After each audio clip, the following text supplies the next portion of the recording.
Rafael, welcome to Podcastina. Thank you so much. Thank you for having me. Of course. Thank you so much for doing it. I would love to start with the origin story of Women on Men. Yeah, so I came across red pill content and I was pretty disgusted by it. And I saw that most of what they do is they bring in women and they try to like make them look silly or make them look like, I don't know, like bad people. And I decided that's not my view of women. That's not how I see women. That's not my experience. So I wanted to start interviewing women and show a different side to make sure that guys are seeing the full spectrum and not just what the red pill guys want to display. So I decided to start interviewing women and show a different perspective and yeah, basically try to find as much red pill content out there as possible. It's so needed in the space because while I see plenty of women fighting back on it, I don't see the allyship from men as much. Yeah. And that's what we need because I don't think these men are willing to listen to women unless there's a mouthpiece that's male involved. So I think this is like really a needed area. And maybe we can start with like, who are the worst offenders? Like when you talk about red pill content, who are the leaders in this space? Yeah, I would say the most popular and most insidious content is coming from Andrew Tate, Myron Gaines, and the Whatever podcast. They're the most popular. I don't know their combined audience, but it's somewhere in the millions. It's probably up to I want to say 10 million people. Just across those channels alone. And they're the worst of it for sure. They have the most influence. They have the most viewers, and their content is the worst. I think there's spectrum of the red pill. Like there's guys who are a bit more mild. I still think it's all pretty bad, but these guys are the extreme, and they're also the most popular. Yeah, I guess maybe to back it up for anyone that's not familiar, Yeah, because I'm so inundated in this sure. space, how would you define red pill? What is it and where does it come from? Yeah, so it's originally from The Matrix, which is unfortunate because it's one of my favorite movies. But it's when Neo's offered two pills, the blue pill, the red pill. The red pill is supposedly the truth. So what red pill does is it says it's telling men the truth about female nature and how women really are and how you need to be in order to be attractive to them. And that content has kind of devolved or evolved into kind of worse and worse misogyny. And the worst of it now is more popular. It's been around for a long time. Rollo Tomasi is considered the godfather of the red pill. He wrote a book called The Rational Male, which is a terrible book, but it basically tries to pseudoscience its way to explain how women are. And it's just a bunch of garbage. But what's happened is a lot of guys have now taken that and kind of spun it into their own grift. So the grift is real and it's prominent right now. And correct me if I'm wrong, but I think some of the main ideas are to not just dehumanize women, Yeah. but to kind of tell men to prop themselves up in this like weird. I think a lot of people know. Oh my gosh, what was the that silly like the pickup artist thing? I think some Yeah. of it started in that. Yep. And that the way to get women, if you want them at all, it's either you reject them entirely and act like you're fine by yourself, Yeah. or you pick up these like manipulation tactics. And that's somehow the avenue to actually, and I don't even think it's about getting women as far as getting like love. It's about getting sex, I think. Exactly. I think most of these guys find it appealing because they don't have any success with women and they would like to have sex, and so they find pickup artistry enticing because they feel like they can like hack their way to sex. Yeah, that's definitely how a lot of it started. I think that's kind of gone away. It's now turned into becoming a high value man and becoming high status, having a lot of money. I think the main pickup artist guy, Mystery, he's probably the most famous. I mean, I don't think he even believes in a lot of the red pill stuff right now. I think he still really likes women. However, I think the tactics that he teaches men are very short sighted. Not only do I think they don't work, and I think a lot of men who try to implement it in the real world are going to be disappointed. But at the end of the day, if you want a relationship, that's not going to help you get one. They basically are teaching you how to trick a woman for a night into sleeping with you, maybe. And it's like, okay, but are you good for a relationship? Are you? I think at the end of the day, what they're trying to teach men is confidence, but instead of teaching men actual earned confidence that they can use to attract women, they're trying to teach them cheap hacks and tricks to get there. to pretend they're confident, basically. Yeah, and the outcomes have not been good. And maybe I should have like gotten some statistics ready, but I think everyone is familiar with the fact that like Gen Z is the loneliest Right. generation, that more women than ever are single and childless. And on the flip side of it, the reporting around single women is that we're like happier and less Right. stressed. Yeah. But I do know plenty of women that are still striving to start families and getting married, but this thing has happened, and it all happens in concert, right? Yeah. It's like women just got financial freedom a couple of decades ago. It Right. wasn't until the 70s when we could have our own credit cards, and Right. it wasn't until very recently that we were like stopped being overlooked for certain jobs. Right. So what's happened is women have become independent financially, no longer being sold off by our dads in exchange for sheep. Yeah. Livestock. Yeah. Yeah. So we have standards now. And that has unfortunately, instead of becoming like this beacon and invitation for men to also work on themselves as much as certain women work on themselves, it has instead become this influx Right. of like digging your heels in if you're a man who's not tolerant, who's not willing to be accountable, who's not trying to improve yourself at all. And we have like loneliness on both sides, Hmm. but I would love to hear like why do you think it's called a male loneliness epidemic and not a female loneliness epidemic? Yeah, so I do have some of the stats. One, I've looked into all the studies, the peer reviewed studies about the outcomes of listening to red pill content, and it has so many negative outcomes for men. It leads to more depression, more isolation, more hatred for women. It just becomes a negative downslope for a lot of guys. And in terms of anyone under 30, um, women are about 64% of women under 30 are in relationships, and the theory is that they're often dating older millennials because only about 32% of men under 30 are in relationships, and that's the largest gap that we've ever seen between men and women. And I can attribute that to a lot of things. So I think that's why partially it's a male loneliness epidemic. One, men are more isolated. They're in less relationships. They're having less, relationships with women and men. And I think I can attribute it to a number of things. One, I think COVID has had a huge impact on young men, especially because they basically turned their entire life to online.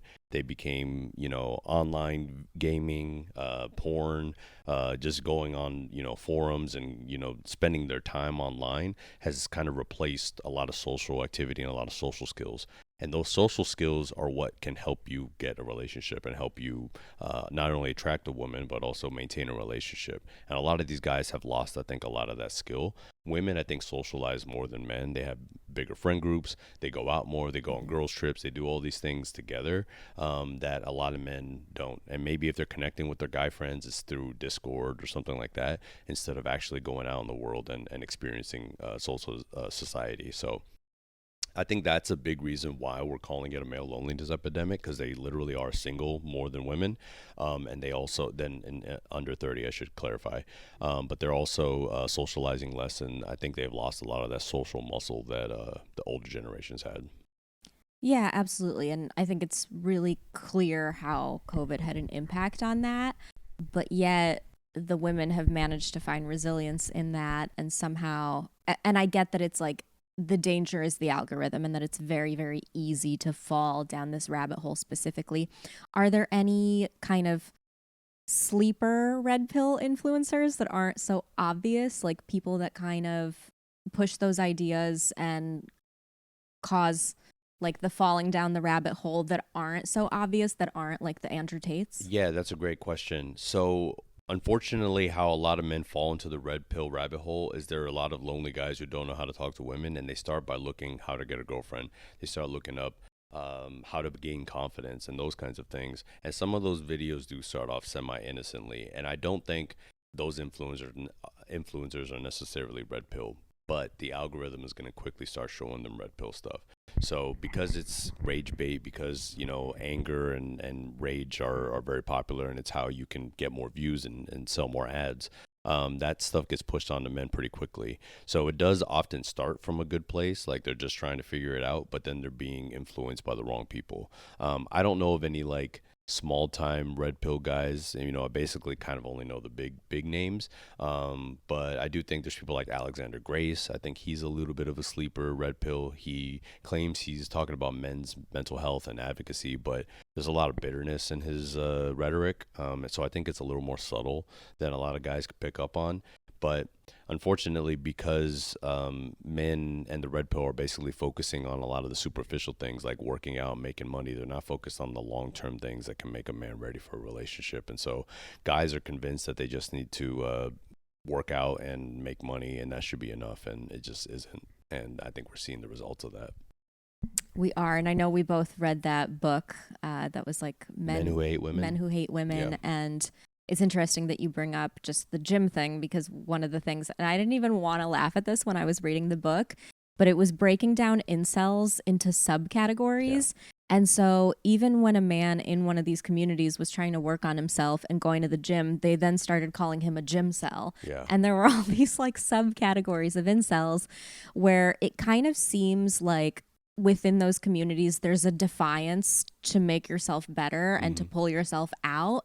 And it's that whole idea of like misery loves company, where nobody in there actually wants you to succeed. Nobody in there wants you to find ways to attract a partner and get out. Right. Well, most of the influencers aren't in long-term relationships. I mean, Myron Gaines is one of the most popular that I mentioned. He hosts Fresh and Fit. He had his first girlfriend at 35. I think he's 36 now. So I mean, it's Just happened. He just happened.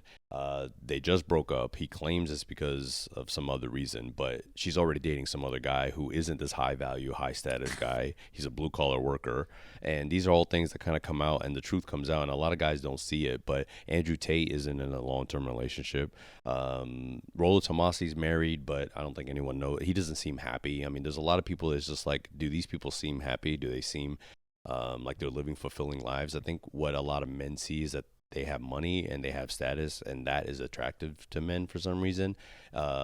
Sometimes even more than women, it seems. And so it's like you wouldn't take financial advice from somebody who's broke, or you wouldn't take cooking lessons from somebody who can't cook. But these guys are taking relationship lessons from guys who don't have any idea what they're talking about. So it's pretty sad. And I think it's because men, I think, the male gaze and female gaze, I think a lot of men are kind of still confused about what women like and what they actually want. And so they're listening to guys who are telling them what they think women want. And it just isn't, I think, accurate in my opinion. And that's why a lot of these guys are single. And they, instead of looking inward and building what I consider actual earned true confidence, they place the blame on women and their standards and the things that they want instead of focusing on what they can control, which is themselves. 1000%. There's so much in that. So thank you for like drawing it out that way. What are some of the principles of red pill for anyone who's not familiar? Like, what are some of the key ideas? Yeah, so I think some of the more popular ideas are one that hypergamy is one of the, I think the foundational ideas, which is basically that women are always looking to date up. They're always looking for the next thing. So even if you're in a relationship with a woman, if she meets a richer guy, she's going to go for him. She meets a hotter guy, she's going to go for him. Even though statistically men are more likely to cheat, and also in marriages after a divorce, men are the ones more likely to remarry. So just statistically, that doesn't even make sense. And also, as you said, women are starting to earn their own way. They're starting to be way more independent. They don't rely on men as much as they used to. So maybe there was a time, like you said, where we're trading livestock. Like, okay, maybe hypergamy was real because women didn't have another choice. But now that they can, earn their own way, they don't necessarily need to rely on men. So I think that's less and less of a thing. That's one of the main points. They talk a lot about female nature and how women are and how they think and how they act. And a lot of it is based on pseudoscience. None of it it's all evolutionary psychology. And it's like these guys aren't, they haven't studied it. They don't know what they're talking about.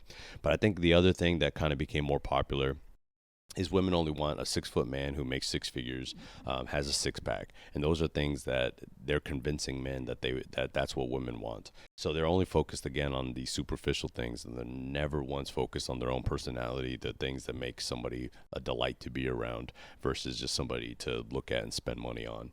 So I think those are some of the main ideas. Also, they focus a lot on body count, which is something that they're really worried about. They're basically saying women have a sexual market value that's higher when they're in their 20s. And as soon as they hit their 30s, their market value goes down. And so that they convince men that anyone, if you're in your 30s and you're trying to date a woman, you have more value than her.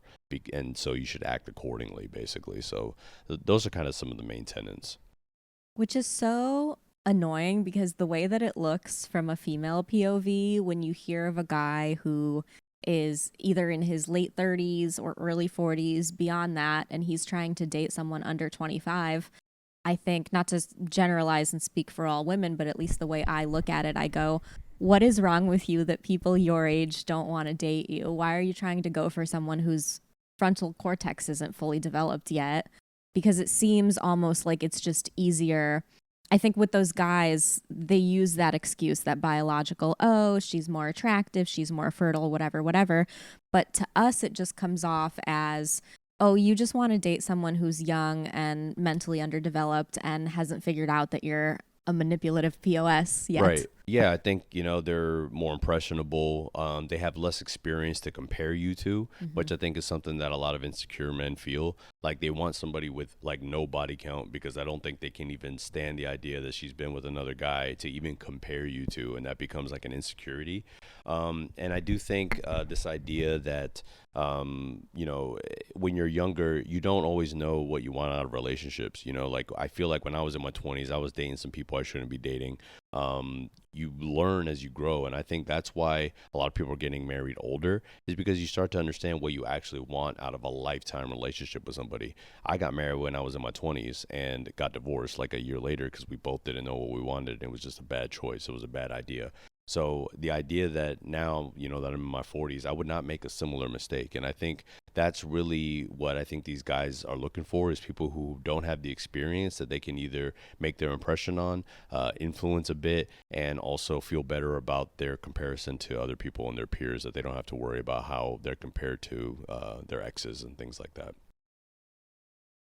When considering that these are the beliefs of these guys who've fallen down this red pill rabbit hole, that they think women want a 6 foot tall guy with a six pack and making six figures, Right. in your experience, what do women actually want? I mean, I do think looks can matter, but it's not the end all be all. And I think people don't even know what they're attracted to until they're around somebody that just vibes with them. I think more than anything, women like confidence. I think that's just something that most women, if I say, would you rather have a good looking guy or a confident guy? They say confident. And it's because looks can fade, looks don't always matter, but how somebody can make you feel when you're around them, that matters a lot. I think they value humor. I think they value kindness. I think they value just general personality vibes. I think those are all things that really matter in the long run.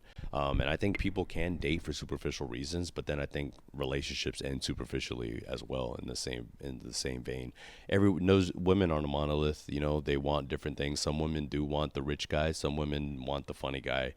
Some women want the kind guy. Some women want the bad guy. Like it is different, but the idea that women red pill paints women as with one brush, and they say they all are this way, and I'm trying to prove that women have a varying number of needs. But in my experience, what's worked for me, I dated pretty decently my whole life. I don't think I'm some big gym bro or some super rich guy, but I found that women like my personality and my humor, and I'm easy to get along with, and I think that has gone further for me than anything else. And I think a lot of guys don't focus on their internal traits; they're only focusing on the external. You obviously should be groomed, have good hygiene, and dress well and do things like that. But long term, if you're looking for a lifetime relationship, other traits matter more. I 1000% agree, of course. So, which traits are the ones similar to like kindness and humor? Like, what can these men work on? Yeah. So I wrote a book called The Attraction Handbook. It's about a 50-page book to give guys a guideline on building actual, true, earned confidence.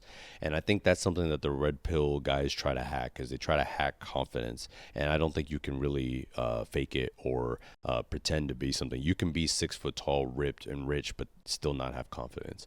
And so I think what I try to tell guys to do is basically, one, make sure your appearance is right. spend as much time in the mental gym as you do in the physical gym, because a lot of guys don't read books, they don't read self-help books, they don't go to therapy, they don't focus inward, they don't have their own self-awareness on their flaws internally, what things they can work on. Do you have anger issues? Are you jealous? Like, are there things that you can work on yourself?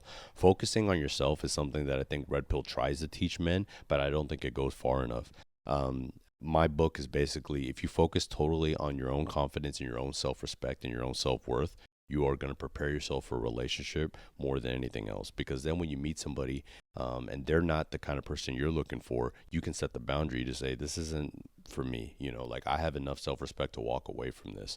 And building that self-respect comes with a number of things. One, it's a lot of discipline. It's a lot of doing the things you say you're going to do. If you say you're going to work out 5 days a week, then do it. And the more you do that, the more you prove to yourself that you can trust yourself. Facing your fears. A lot of these guys are scared to talk to women, and it's like, you got to get over that fear. Women like bravery, women like confidence. They like a guy who'll take the shot, and they also like the guy who, when he gets rejected, will say, it's all good, like, no problem. Because that shows you have a lot of self-respect. And I could tell a lot of guys that, like, the minute you show that self-respect and that respect for that other person, it goes a lot further than arguing with them or trying to convince them to give you your number. It's like, just say, you know, if a girl says, I got a boyfriend, you say, sounds like a lucky dude, have a good night, you know, and you move Perfect. on. I'm telling you, that'll make somebody reconsider for a moment. Yes. So I think it's about learning how to respect yourself. And then I go into details on, like, how to talk to women and where to meet women. And, the approach has to be about respect. You have to understand that women might be a little intimidated. They might be a little scared. They don't know you. They've had bad experiences with men approaching them. So taking all that into account, I think, helps your approach completely. If you come at it with respect, and you leave with a sense of respect, then that's the best formula, in my opinion. 1,000%.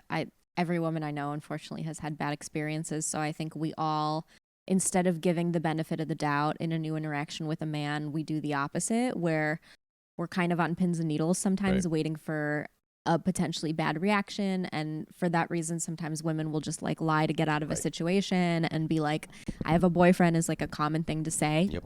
even if you don't have one. Right. And the dark pitfall of that is the reason it gets said sometimes, is because you're kind of expecting the man to respect the imaginary man Right. more than he respects you. Exactly. And even when some girls say they have a boyfriend, guys will still push. He doesn't have to know, but he ain't here. You know, like, I've seen that too. Yeah. And it's like, just leave it alone. Don't you want somebody that wants you? That's kind of like what the self-respect is if you have to work so hard to get somebody to even give you attention, I think you should go after people who show attention to you as well. So I don't want to have to convince somebody to want to talk to me. If they want to talk to me, they want to talk to me. So I think it's a lot of the pushback that women get that make them wear fake rings, that make them say I have a boyfriend, or give a fake number. That's another way to appease them. Like, here, get out of my face. Yeah, absolutely. And some of the best feedback I hear from friends who go out with new guys, like, some of the highest praise that we tend to give men is when we hear that a man is, like, in therapy, Right. or really introspective, really accountable. And that's not to say that women shouldn't also be doing those things. Right. I think my personal opinion is that everyone should at least try therapy. I agree. It doesn't mean that you have a personality disorder. Right. It doesn't mean there's some glaring issue with your parents and that where you're going to go in there and paint them as bad people or Right. whatever it is. I think at least trying therapy is an indication that you are willing to question yourself and to admit that things are wrong, and not walk around with the sense of, there's nowhere I need to work on my personality. Right. Yeah, the way I see it is, if men and women are so willing to spend so much time on their body, whether it be at the gym, whether it's what they eat, all the things they do to take care of your body, it's like you spend more time in your mind than you do in your body. And if you're not getting any sort of introspection on that, if you're not getting anyone to look at it, you go to a doctor for your health. Why don't you go to a therapist for your mental health? Why don't you look into your mental health? And I know therapy can be expensive, which is something that in the book I talk about, in the mental gym. It's like, okay, if you can't do therapy, go to the library. Like, there are books on mental health. I had anger issues for a lot of my life. I read a book called Beyond Anger. fix my anger completely. It's something that like you can work on yourself beyond therapy, but I think therapy is a good way to have somebody reflect back on you things you might not even realize.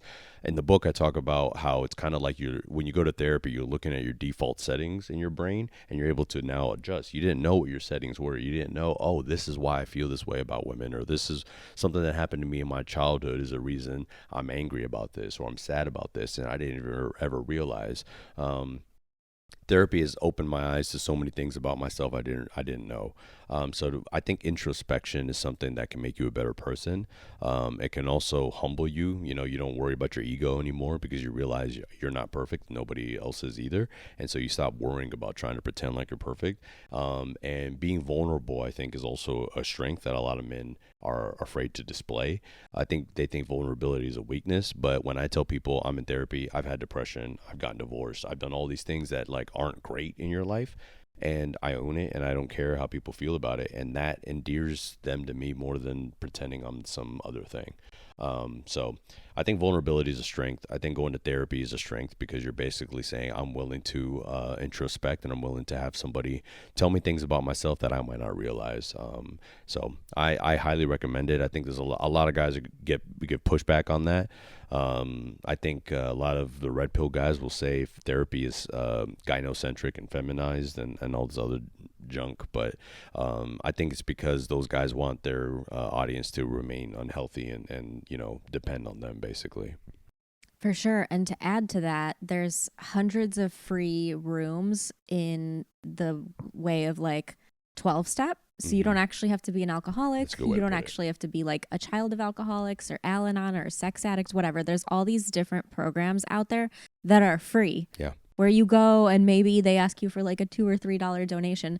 But those rooms are out there and they're these supportive communities. And something that's taught in 12 step is that self esteem is built on esteemable acts.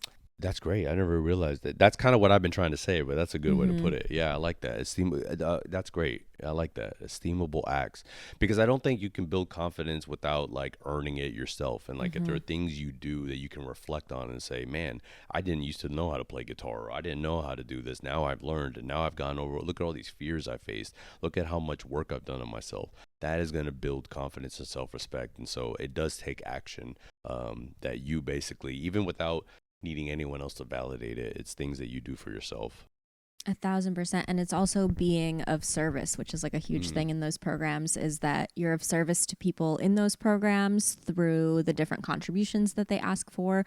Or you go out and even the smallest act of like holding a door for a while for an elderly person right. that's coming, helping someone cross the street, helping someone who like dropped something. Everyone knows the sensation of how good it feels when you do something completely selfless and you help somebody. So finding ways to create more of that in your life and to do good things and to set really small attainable goals because you need to start somewhere. Right. If you're a man and you feel bad about yourself and you don't know where to start and all the gym content is too overwhelming, tell yourself today I'm going to hit 2,500 steps. Yeah. Make a really small attainable goal and go do it, because Exactly. once you meet that small attainable goal, you're going to get that dopamine boost that's going to reinforce the good habit, that's going to open the path to do the bigger things that are going to build more self-esteem. You have to do it like brick by brick. You have to do it slowly and pick goals that are attainable and not overwhelming, or you're not going to move. Exactly. You have to. You nailed it. And in my book, I talk about each little level and each little step that you have to take, and it builds on it on itself. So you start with basic foundational steps, but yes, attainable goals are very important because each goal that you achieve, you'll reflect and feel better about yourself. Each time you go to the gym when you don't want to go to the gym, you feel better about yourself. Because I'll tell you, the days when I skip because I don't feel like going, I feel worse than the days when I go anyway. Mm-hmm. Yeah, there's definitely avenues where it doesn't have to be an entire personality overhaul overnight. It doesn't have to be an entire physical overhaul No. overnight. There's such small things like if you have bad breath, cater to it. Right. Get some Crest White strips. They're Yeah. $20. Like Exactly. there's easy little steps to take to just make yourself more appealing. Exactly. And it doesn't always need to be about I'm going to make myself more appealing for a potential partner. Right. Make yourself feel better for you first. Exactly. A lot of guys will ask me, tips on talking to women. I was like, it starts before you even leave your house. You got to start building your own confidence so that you Yes. like yourself before you even leave. Because then when you talk to women, it won't be such a big deal. It won't be such a scary thing. If men are confident and have enough self respect, they're not worried about the outcome. You can't control someone's outcome. You can't control other people and how they feel. You can only control what is within your control. So if I build enough self respect and I go talk to people and their reaction is not on me, it's how they feel, I'm going to do my best to get a positive reaction. But if I don't get it, then I'm not going to let it shake me. And I think it starts before you ever leave your house. Do you think society has like failed men emotionally? It's hard for me to put it on society as a whole. I personally think men have failed men. And the reason I say that is because men have always tried to fit masculinity in a rigid box, which includes never showing emotion, except for anger. Anger is one that we're all allowed to express. So for some reason, that's okay. That's an emotion we're okay with. But I think men, my dad, his dad, the generations have basically told men how to be men. I don't necessarily feel like women have influenced men so much on how to be a man. I think it really does come to how men have been told how they're supposed to be, and I think it's absolutely hurting men. I don't know if you've read Bell Hooks' Will to Change. Mm-mm. It's a Bell Hooks is a feminist writer, and she basically wrote a book about how we don't allow men, women too, but she's saying that men have not allowed men to basically be loved for who they are. They're only going to be loved for what they provide. And that to me still comes from men. It still says, like, if you're not a provider, you're not a protector, you're not a man. If you're not doing X, X, and X, you're not a man. And that keeps men in a box. And I think they don't fit that box. I think men are we're more complicated than this stoic thing that we're supposed to be. And if we don't understand our emotions with that self introspection and reflection, then we're really hurting ourselves. I think a lot of men fall into depression. The unalives in this country are absolutely absurd. It really breaks my heart. And I think that's why I'm trying to become an advocate for men on the mental health side, because the number of men that we can save from that fate, I think is a win. And I think a lot of that comes with saying you don't need to fit this rigid masculinity box. You can be a full person. And if you learn how to respect yourself beyond what other people think about you, you won't let them influence you in that way. I have no problem saying I go to therapy. I have no problem saying when I was in middle school I did ballet. I have no problem saying, all these things that I think other people might find embarrassing.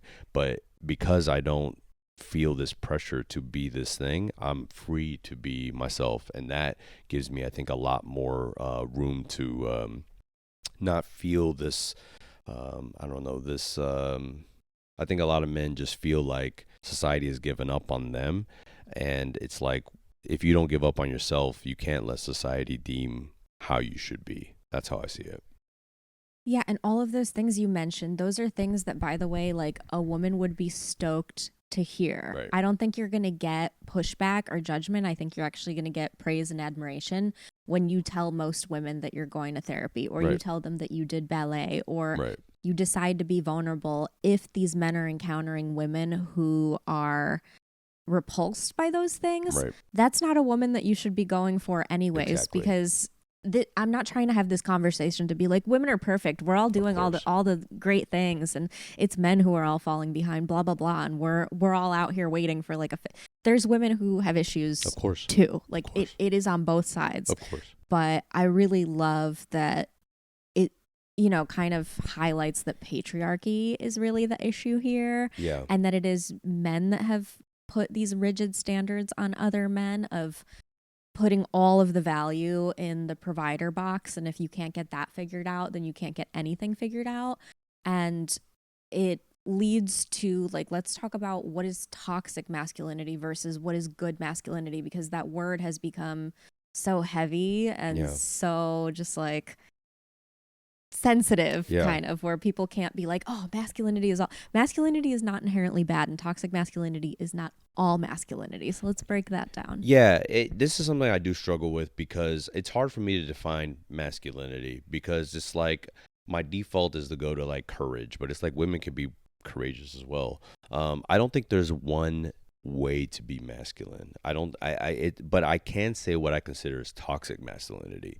What I do consider toxic masculinity is a performance of what is supposed to be masculinity, which is basically like if a guy hears that his friend's going to therapy and he makes fun of him for it, that to me is toxic masculinity, because you're basically saying you shouldn't be in therapy, you're a Mm-hmm. man. That's toxic to me.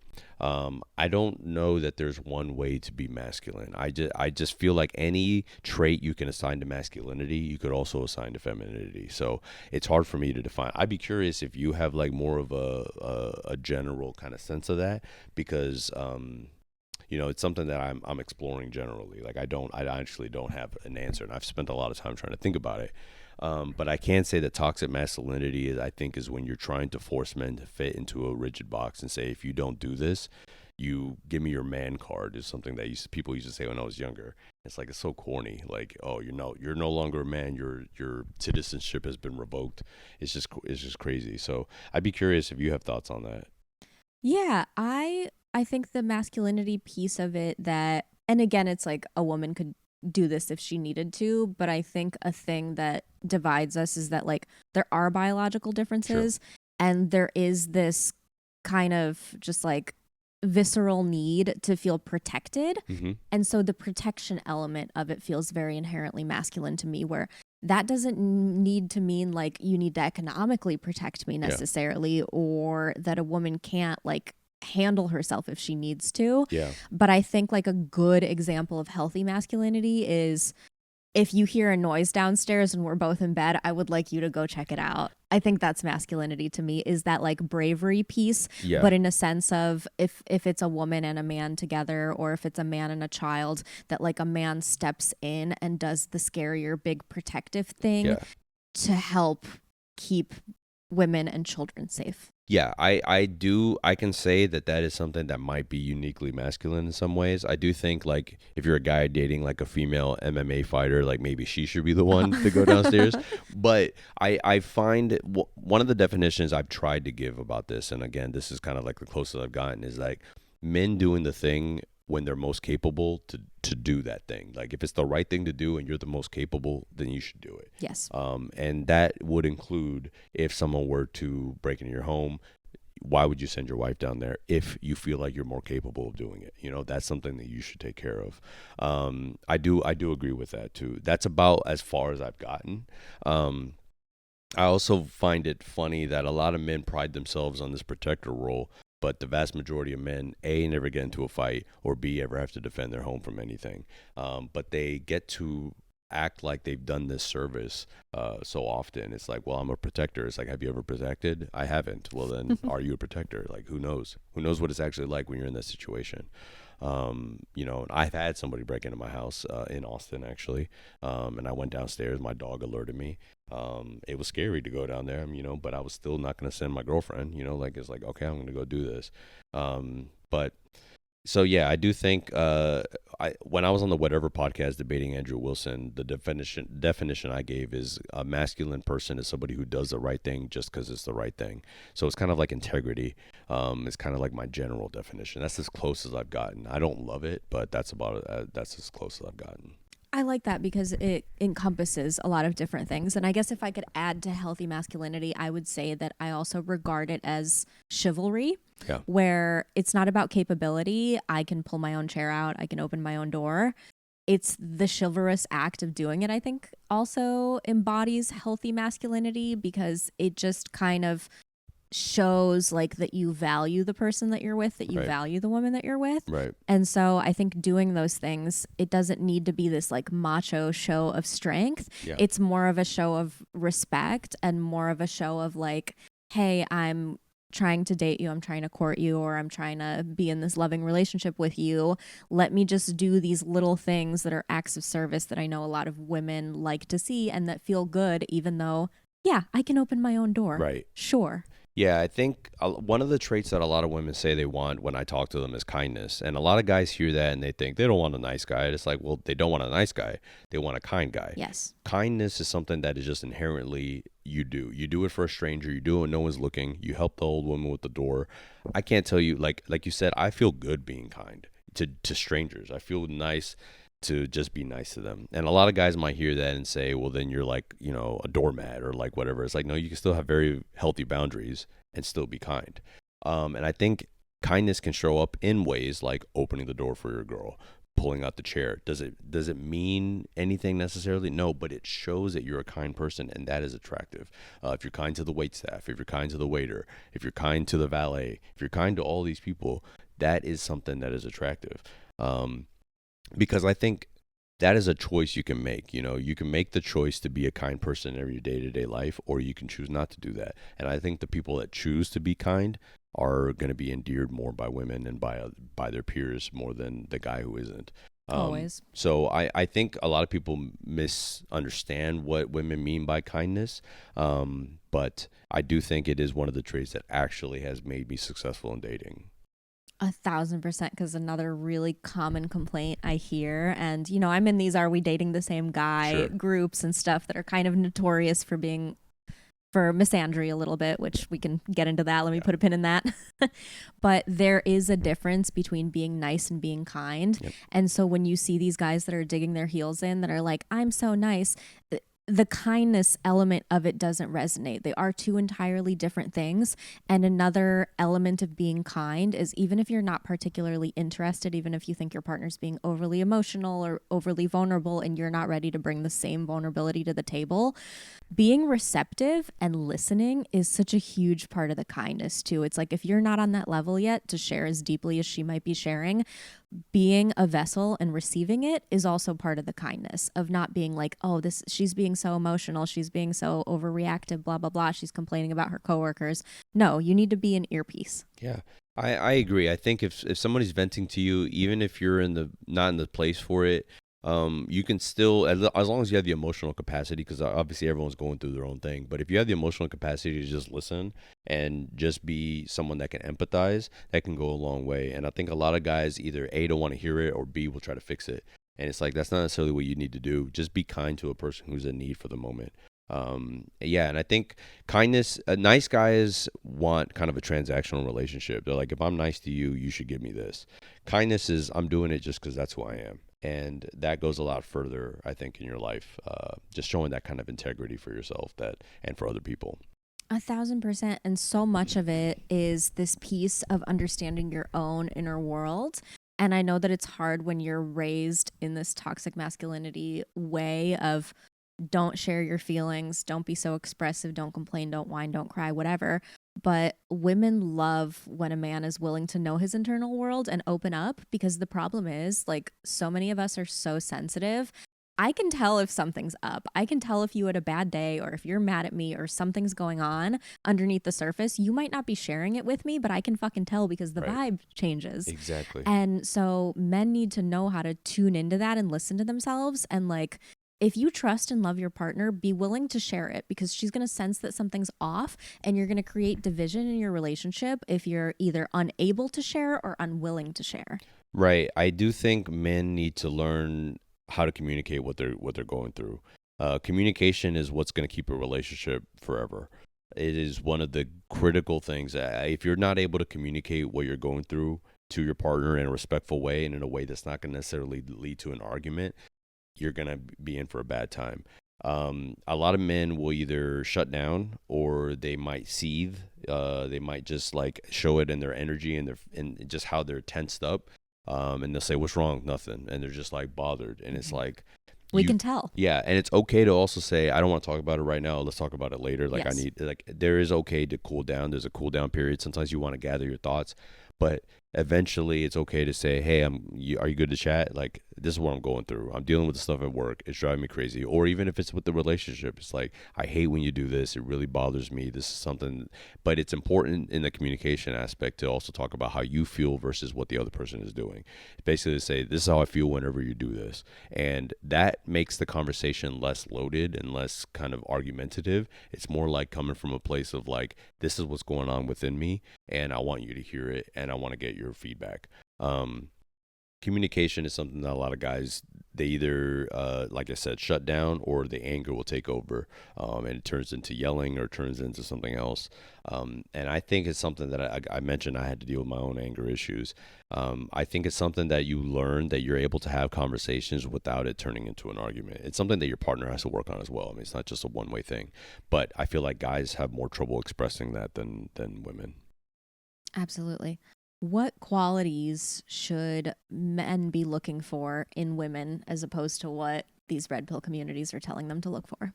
Yeah, I think red pill communities are telling men not to date single mothers and not to date women with high body counts. And to me, it's like none of that stuff really matters to me. I think every guy wants something different. I think you should want somebody that's going to be a good partner in your life. That's the basic advice I can give. Somebody that you think is going to be on your team versus somebody that you think is going to be like an antagonist to your life. I want somebody that, this is what I looked for when I looked for my wife, is just somebody that I knew I could be with every day, that we could laugh, we could share life together. Those are the qualities that matter to me more than anything. But I think everyone's going to look for different things. Some people really want to have kids. So it's like, is this somebody that really wants to be a mother? Is this somebody that really wants, someone to have, those things? Is this somebody, I think everyone has different values, like religion, there's so many things that people are looking for.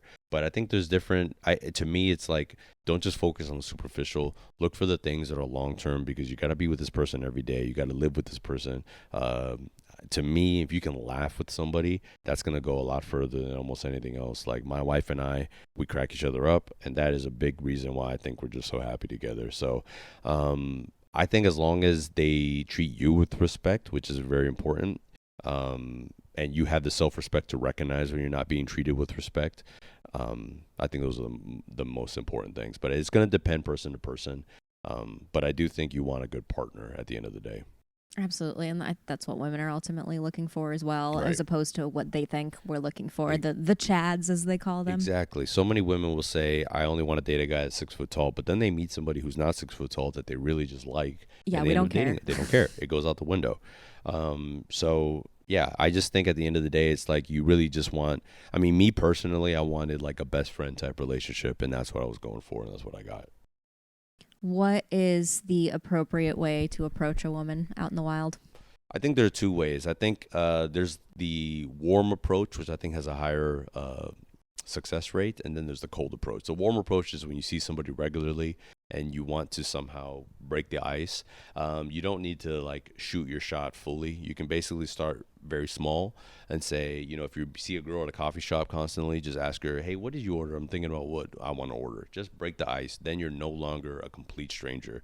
Then the next time you see her, it might be a wave, might be a hello, just little things that might make you feel like less of a threat. Then eventually you can go up to her and say, hey, I see you here all the time. I think you're really cute. I'd love to take you out. And, the answer will be what it is.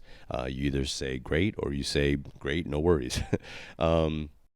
Then the cold approach, which I think is a lot riskier, but I think it's necessary if you really want to not only have the confidence to approach anybody, but also face your fears. And also, you might double your chances. If you're only waiting for women you see regularly, it's going to be tough. But sometimes you might only have one shot. You should take it.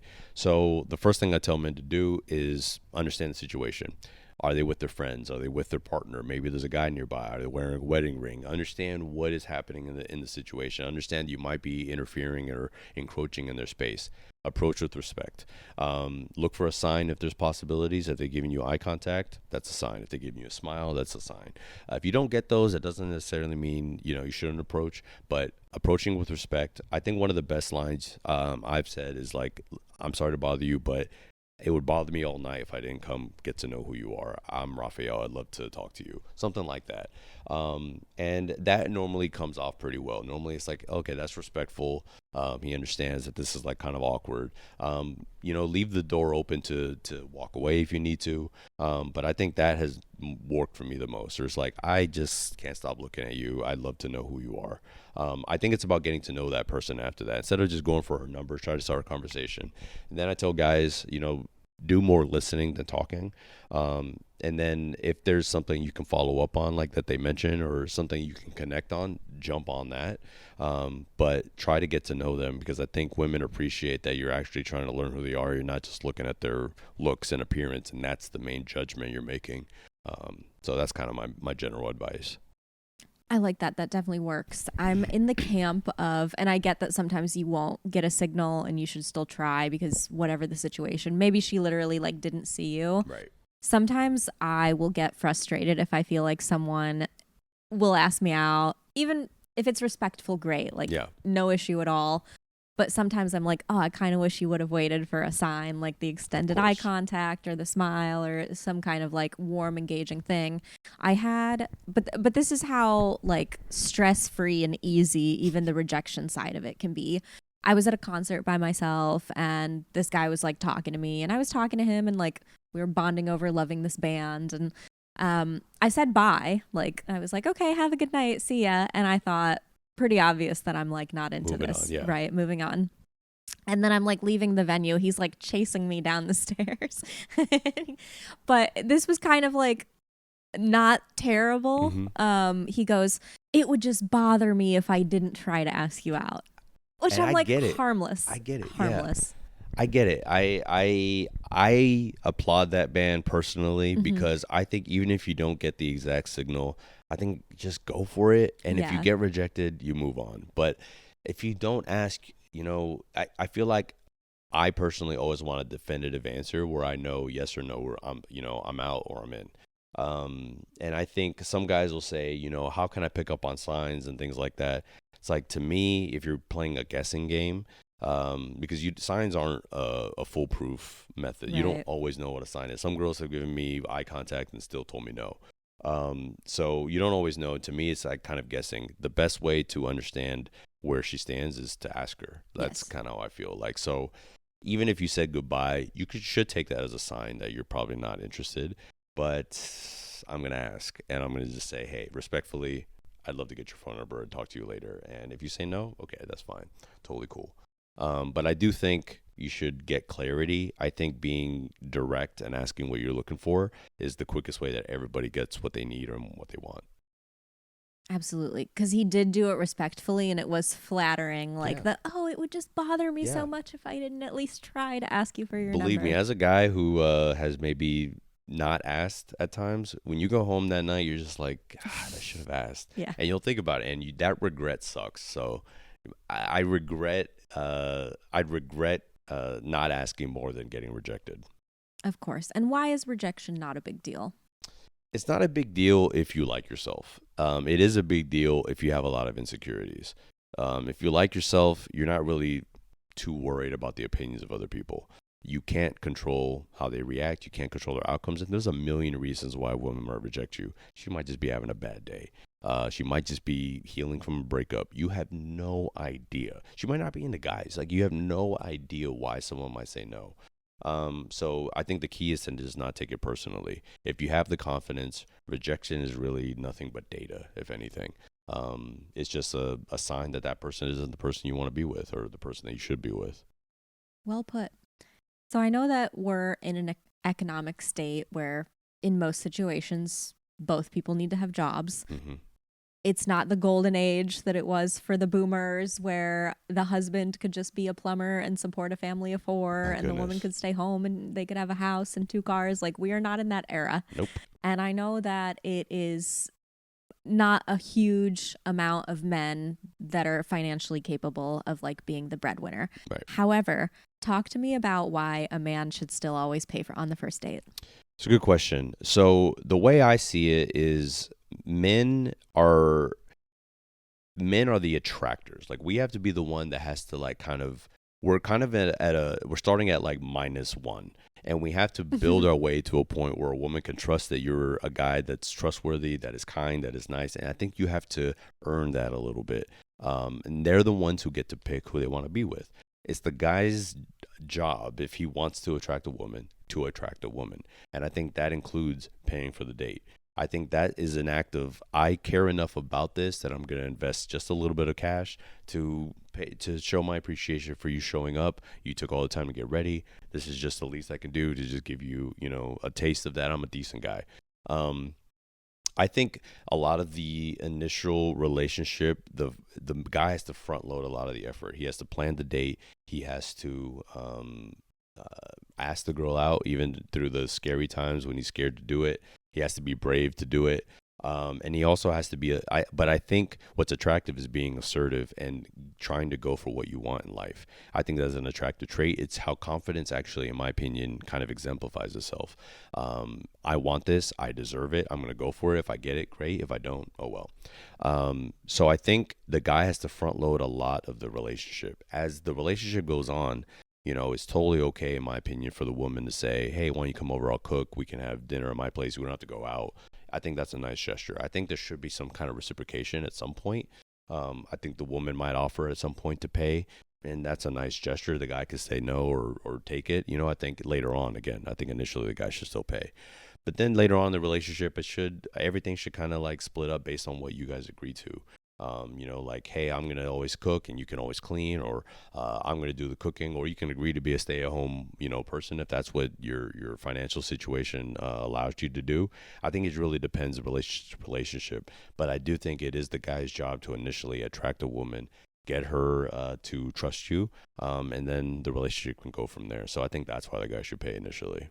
Really well put. It's that investment and that you're starting at -1. Yeah. I like that a lot. I mean, it's unfortunate. I think a lot of guys hate to hear that. I think a lot of guys don't like that. I think they're like, well, why shouldn't she pay, or why shouldn't she ask me out? It's like, look, do you want to get a girlfriend or not? Like, at the end of the day, you're going to have to attract them. And if you don't want to do that, then yeah, stay at home. That's fine. But if you want to attract a woman, attract them. And this is what does it. Yeah, there's Monty. He agrees. He agrees. There's just so much frustration that I hear in the world of single women about, even if you're using the apps, which I know most people are meeting on the apps still these days, men will just like drag conversations on and not ask you out or not plan the date. And I don't even care if it's something free. I've gone on lovely first dates where we got a coffee, Yeah. you know, or we went on a hike, like, Yeah. but I need him to initiate and I need him to make the plan. Like, that is so important to me. 100%. And you know, I was on dating apps when I met my wife. We met in real life, but and actually, I think it's about 50-50 on where people are meeting. It's like 50 still in real life, 50 on apps. But my advice to men is, once you make the connection, set up the day as soon as you can. Say, hey, I'm thinking about taking you to this place. Are you free this weekend? Simple as that. And if you don't want to do like a dinner, you want to do something a bit on the cheap, because I understand, you know, maybe you don't want to invest in somebody you never met before. You have no idea what they're like.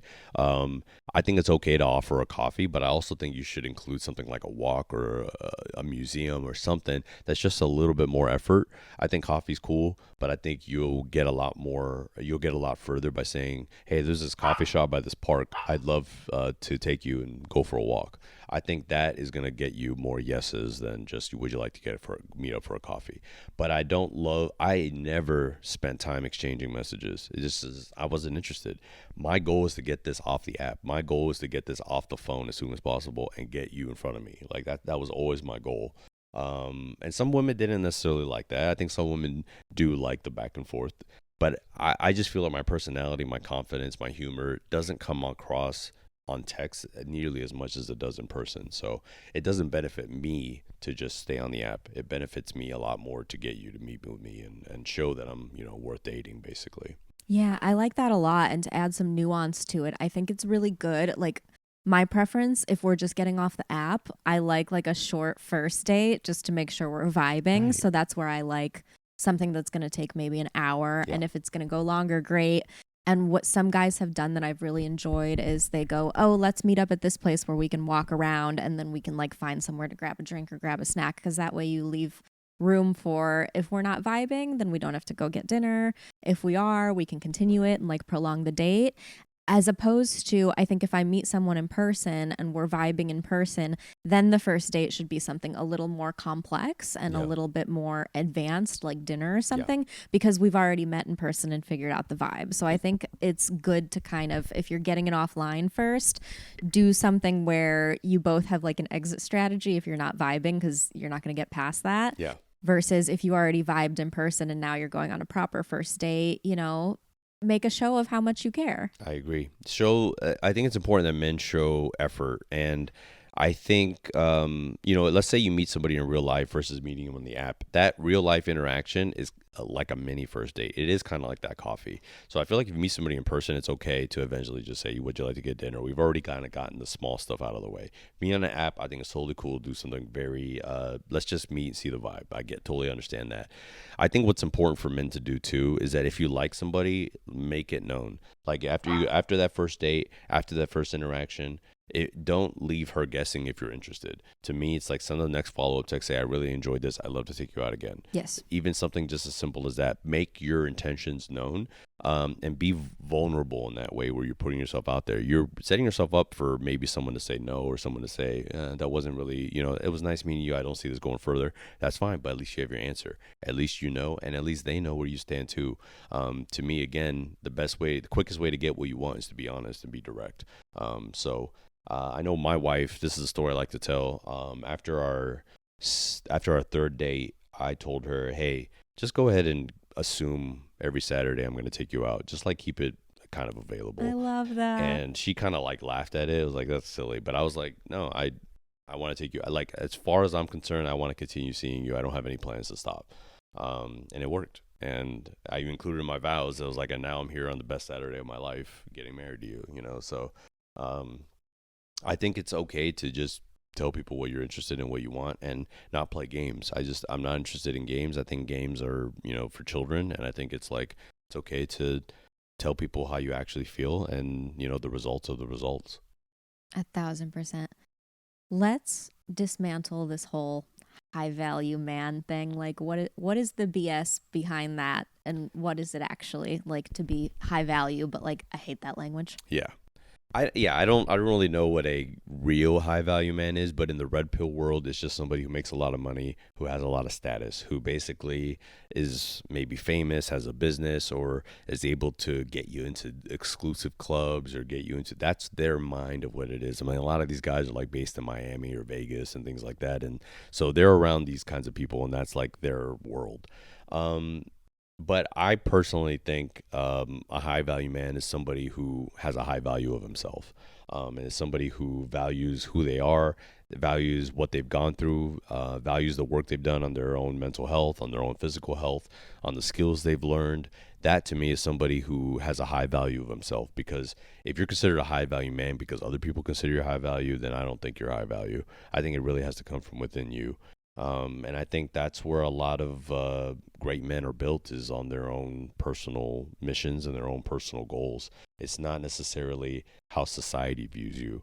But I think these guys, especially because they don't have a lot of experience dating women, they think that women are all after the, rich Brad Pitts of the world. And are there women that want that? Of course. And I think a lot of these guys see women chasing after rock bands on tour, and they see women fawning over Chris Brown and all these other things. And they're like, well, obviously that's what they want. And it's like, that's not, every woman's not the same. And the woman of your dreams might not be the person who's chasing that. The woman of your dreams might be somebody who really likes anime, and that's what you really like, and that's who you want to spend some time with. So I think high value is really how you value yourself, not how someone tells you should be valued. If for some reason someone ends up here that has listened to this conversation, that knows that they've fallen down this red pill rabbit hole, what are a good manageable first couple of steps to get out? You have really good questions. I just want to say that these Thank are really you. good questions. I would say the first step is to get offline.